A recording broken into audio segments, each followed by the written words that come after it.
President Ferdinand Bongbong Marcos Jr. nagamoy alak nga ba, mga kababayan ko, sa isang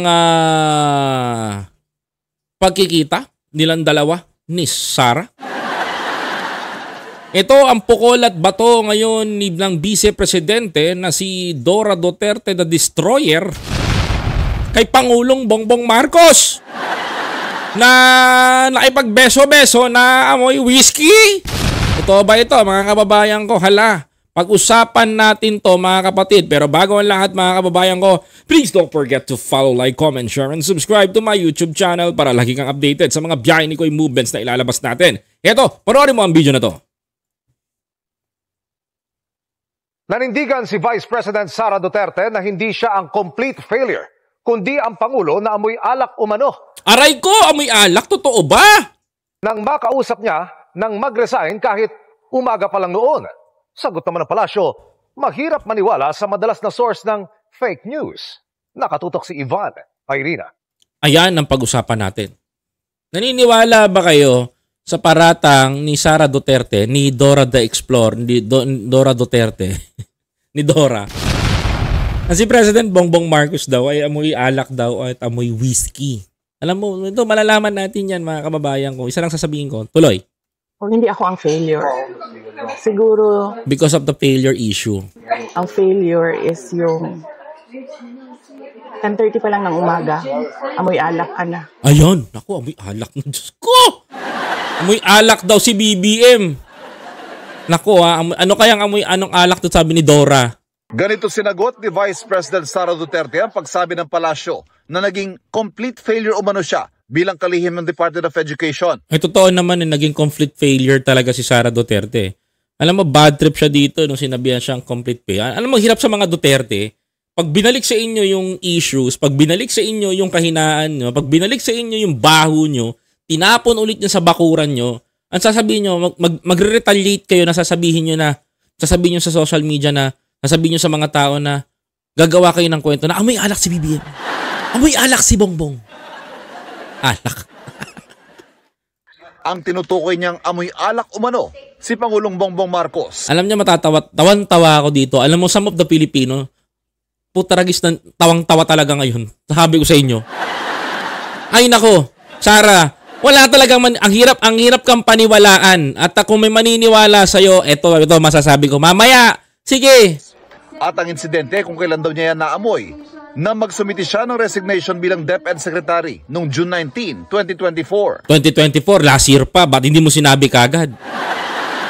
Yun yung pag-alis ko. Nagbeso-beso siya sa akin. Ayun, beso-beso. 10:25, 10:30 naman. Okay. Amoy alak siya. Amoy alak daw si BBM. Naniniwala kayo? Naniniwala ba kayo? Kasi ito, maraming matatawa dito sa kanya. At kung ako ang pahulain, kung ano yung alak na yon, whiskey. Oh, whiskey. Anong pahulain? Ako, alam ko, whiskey. Sige, tuloy mo. Pero, hindi ko naman siya nakita. Nag-inom ng whiskey. Oh, yan. Yan ang mahirap. Hindi ka nakita pero nag-inom kang whiskey. Parang ganito yan, Buday. Dora. Nagnakaw ako ng 612.5 billion pesos sa DepEd. Wala akong ebidensya na magpapatunay kay Sara Duterte na napunta yung pera. Ang kailangan lang, mga kababayan ko, magkaroon ng ebidensya. Which is, yung mga resibo. Si BBM, naamoy mo lang. Hindi mo nakita. Pero sinabi mo sa social media, alam ko na whiskey ang naamoy ko.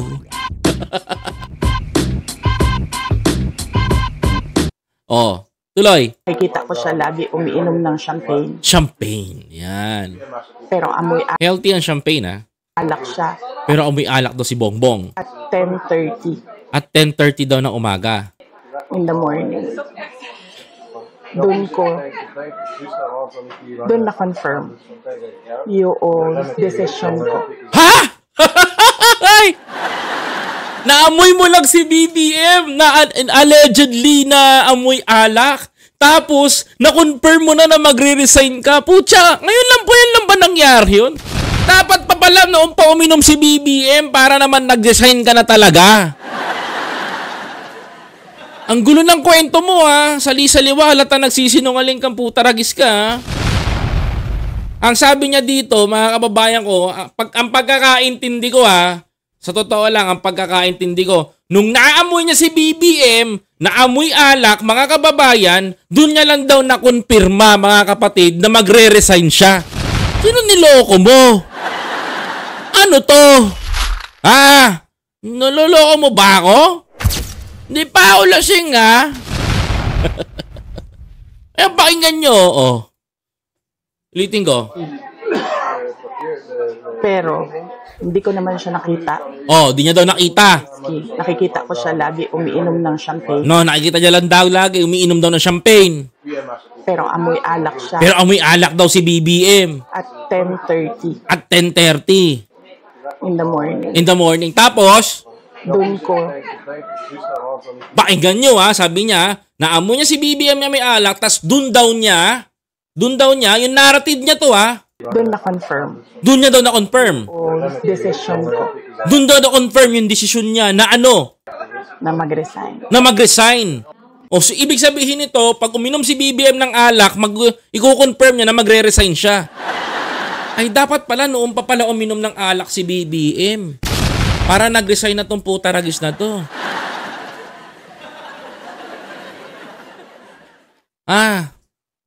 Ay ano? Dapat pala noon pa pala uminom to. Si Bongbong. Naniniwala ba kayo na si BBM umiinom, mga kababayan ko? Magwi-whiskey? Naniniwala kayo magwi-whiskey si BBM? Do you believe, guys, na si Bongbong Marcos na inom ng whiskey? Matapang ang whiskey. You know what's the reason kung ba't champagne ang iniinom ni BBM? Alam ko rason. Hindi pa nga nauubos sa isang baso eh. Alam mo si Vice President, parang si Dora, wala sa katinuan eh. Ito, sasabihin ko sa inyo ulitin ko. Hindi ako maniniwala na umiinom si BBM ng whiskey. Malabong mangyari yun, sa totoo lang, Buday. Fake news ka dito. No? Fake news ka dito. Sobrang fake news mo. Hindi mangyayaring iinom si BBM ng whiskey. You know what's the reason? Sabi nga, parehas kami ng sinasabi. Sabi dito ng isang subscriber natin, si Miss Mel Alarcon. Si BBM hindi na makakainom ng whiskey yan. Iisa na lang ang kidney ni Bongbong Marcos. Pag uminom si BBM ng whiskey, apektado buong katawan yan. Hindi na ano ba naman to si Buday, mga kababayan ko? You know what's the reason kung ba't champagne ang iniinom ni PBBM? That is grapes. So healthy yun. Pero hindi umiinom si Bongbong Marcos ng tunggaan kagaya ni First Lady na inaabutan pa ni cheese. Di ba? Hindi tumatagay si Bongbong Marcos ng whiskey para malaman po niya. Nakita ko na si PBBM. Alam mo, kwento ko to sa inyo. Nasa Iloilo kami nila Pangulong Bongbong Marcos together with the Uniteam Senators at nandun kami sa taas ng Richmond Hotel para malaman nyo para malaman nyo mga kababayan, nasa Richmond Hotel kami. Habang sila Robin Padilla, sila Gibo Teodoro, sila Marcoleta, sila ganito, may mga hawak-hawak yan na kanya-kanyang iniinom. Especially yung mga other senators na kasama doon na may kasama San Miglite, pampapawi ng pagod. Si BBM hindi nga umiinom, nagjujuice. Andun ako, kita ng dalawang mata ko eh. Kita ng dalawang mata ko na si BBM hindi na makakainom yan. One of the reason kung bakit. Isa na lang ang kidney ni Bongbong Marcos, iinom pa siya. Sasabihin pa ni Sarah, nagwi-whiskey. Yan ang niloloko mo dito, Buday. Diba? Yung narrative mo nga ng kwento mo, sabi mong ganun. Sabi mong ganun, mga kababayan. Naamoy ko si PBBM and dun na ako nag-decide na magre-resign ako. So ibig sabihin no, nakita mo kung sakaling nagiinom nga talaga mga kababayan ko, magre-resign ka na pala. Dapat pala noon pa uminom si BBM para nag-resign ka na. Hindi nga umiinom yung tao, yan tinutino eh. Kahit patagayan mo yun. Hindi iinom si BBM. Natandaan mo, whiskey pa kasi nagkakakana mo. Shoot na to. Tawan-tawa ako dito. Alam mo, putok na putok ang kasinungalingan mo ngayon. Putok na putok sa taong bayan ang kasinungalingan mo. Saan kayo makakita mga kababayan kung si PBBM babanat ng whiskey? Wala maniniwala sa'yo. Kasi alam ng tao, yung isang kidney ni Bongbong nasa tatay niya. Tsaka. Best friend mo si Amy, di ba? Bakit hindi ka magtanong? Senator Amy, turuan mo tong best friend mo. Nagkakalat dito.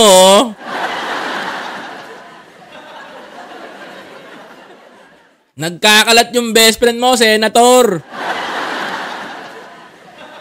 Naka ng teteng, oh. Yung kalokan to.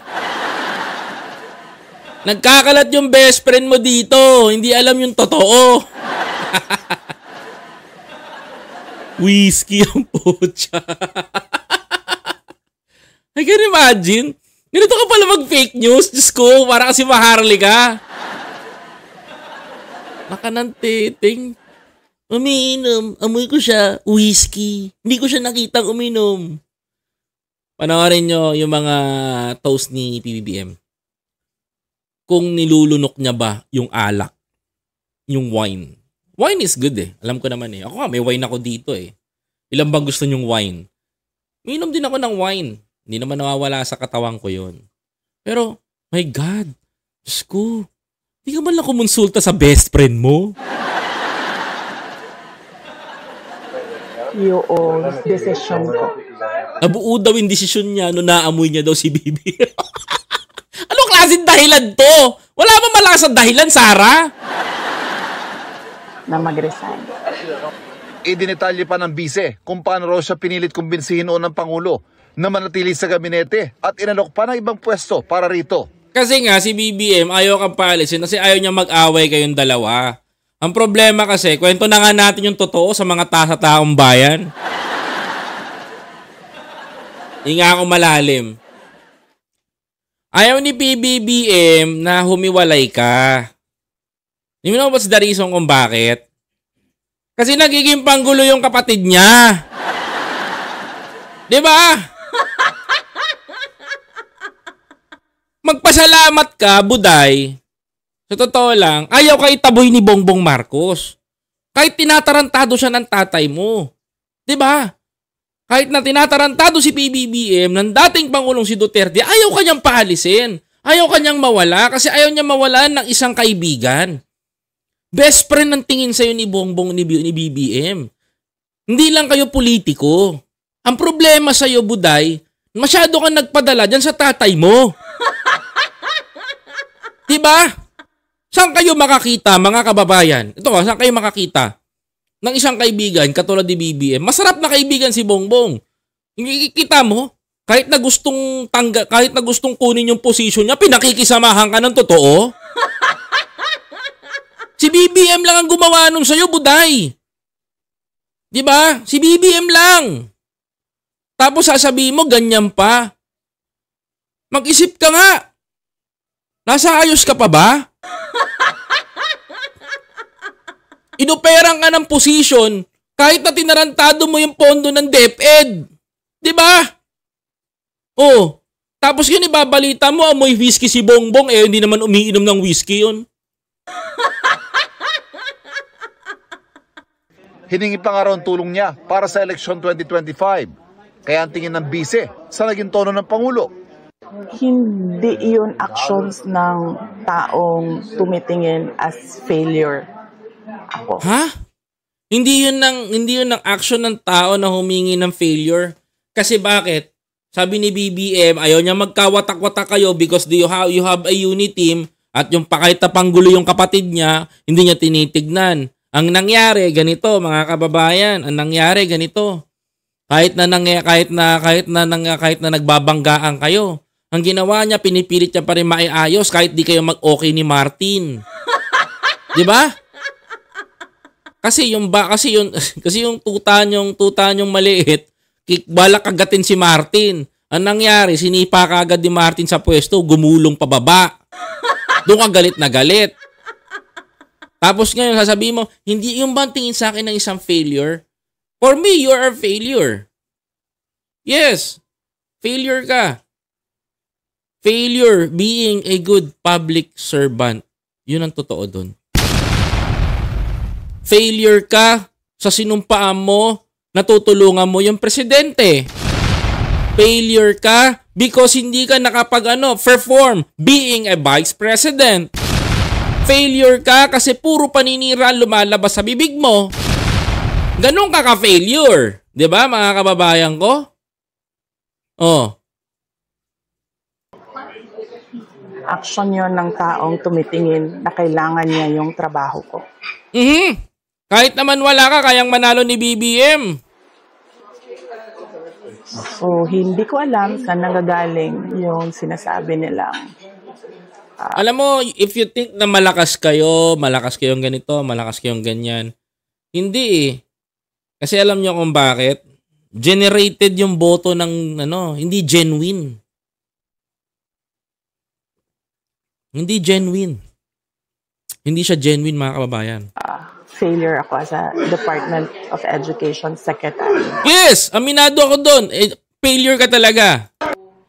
Ang pagtawag ng palasyo na complete failure kay Duterte, sagot naman nila sa naunang banat ng bise na napag-iwanan ng estado ng edukasyon sa Pilipinas dahil sa mabagal na pagsabay ng bansa sa pagbabago. Si Palace Press Officer Claire Castro, hindi kumbinsido sa kwento ngayon ni VP Sara. Ano sabi ni Atty. Claire? Sa kanyang statement, sinabi ni Castro na mahirap raw paniwalaan ang mga kwento ng madalas nagiging source ng fake news. Correct. Sabi niya, hindi na ako magtaka, baka mamaya bawiin niya to. Wala ko sinabing failure. Ang sabi ko lang ganito.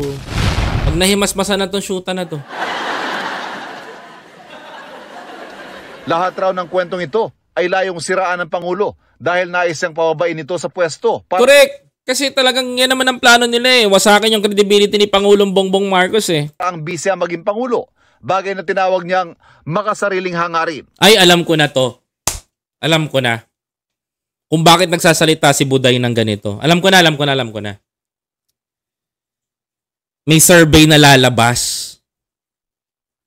Tinitignan. Alam ko, tama ako. May survey na lalabas ito eh. Tinitignan niya kung mag-i-impact kay Pangulong Bongbong Marcos yung paninira niya ngayon. Mga kababayan, naalala ko, may survey ngayon. September. Lalabas yung survey ngayon.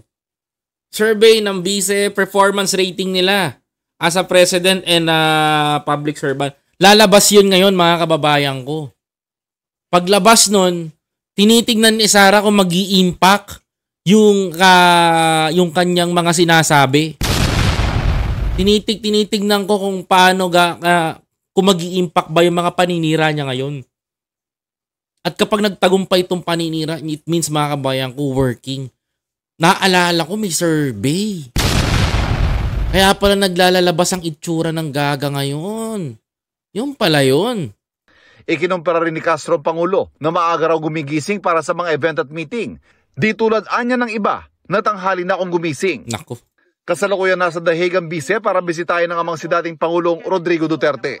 Para sa GMA Integrated News, Ivan Mayrina, nakatutok, 24 oras. Salamat, 24 oras, Ivan Mayrina. Alam mo, ako sa totoo lang, naalala ko may survey ng September eh. Palabas yun eh. Baka mamaya, mga kabayan, sinabay nila ang issue para ma-disappoint ang tao ay Pangulo. But suddenly, hindi ma-disappoint ang tao ay Pangulo. What if ganito? Umiinom si BBM. Kung andyan yung isang kidney niya. What if ganito? Kung umiinom si Bongbong. Masasabi ba natin masama? Sagot ko, hindi. Kasi minsan ang alak nagiging pamper ng tao para maging relax ang katawan nila. Minsan ang alak nagiging nagiging pumper ng tao para ma-relax yung kanilang mga muscle, makatulog na maayos. Pero sa tingin ko, hindi rin iinom si PBBM ng whiskey. The reason bakit, isa lang ang kidney ni Bongbong. Hindi pwede uminom yung tao. Tingnan nyo mabuti sa bawat video kung paano siya nagipag-toast. Kung iniinom niya ba kahit yung wine, mga kababayan. Ako po si Biyahe ni Koy TV. Please don't forget to follow, like, comment, share, and subscribe.